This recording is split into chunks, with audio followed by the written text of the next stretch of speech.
Merci, cher président. Donc, tu nous projettes la communication de Monsieur Thomas Mesnier. Comment est-ce qu'on procède? C'est bon. Là, on l'a. Elle...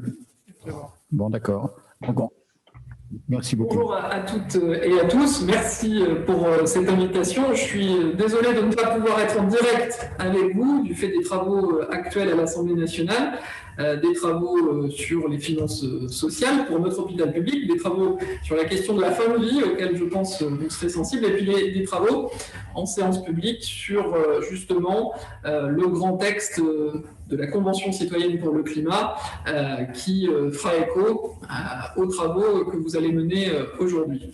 Alors, la question que vous portez aujourd'hui est absolument essentielle. J'ai moi-même, dans la proposition de loi rapportée par ma collègue Stéphanie Rist, qui vise à concrétiser de façon législative les engagements du Ségur, j'ai moi-même porté un amendement pour inscrire le volet éco-responsable qui définit les objectifs, la trajectoire afin de réduire le bilan carbone de l'établissement dans le projet de l'établissement. Cet amendement, il était là pour concrétiser d'abord des discussions du Ségur et pour permettre d'inscrire dans le marbre de la loi cette volonté d'aller plus loin pour l'écologie, pour la transition environnementale dans nos établissements de santé. C'est aujourd'hui un impératif porté par le réchauffement climatique, porté par les aspirations de nos concitoyens et porté par les soignants qui sont dans une période, outre la crise sanitaire que nous traversons, de quête de sens. Et je crois justement que le projet éco-responsable peut permettre, en modifiant les pratiques, en entraînant des dynamiques d'équipe, de faire mieux en retrouvant du sens dans notre exercice quotidien.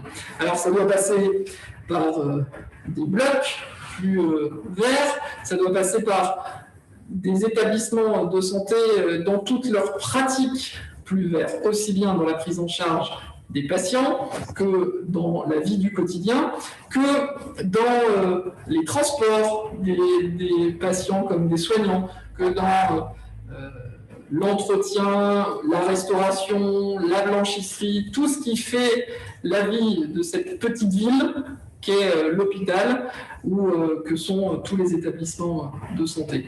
Donc vous allez y travailler aujourd'hui. Je sais à quel point vous êtes moteur dans ce domaine, avec de belles avancées, notamment au bloc opératoire.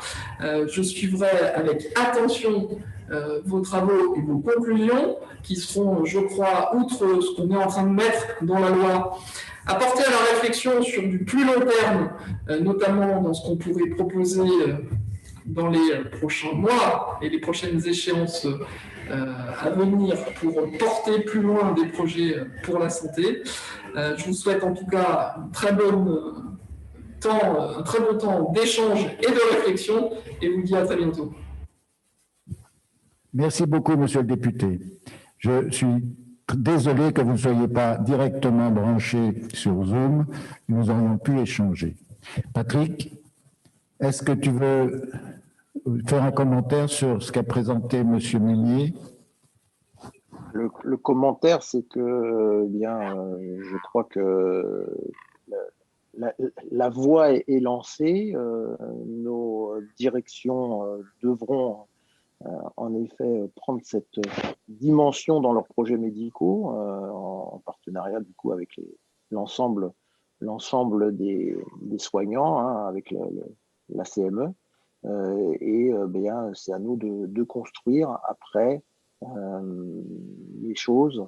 Voilà, donc je crois que c'était le premier pas, la première pierre pour continuer, pour débuter cette prise en compte et en considération de l'éco-responsabilité dans nos établissements médicaux et médico-sociaux.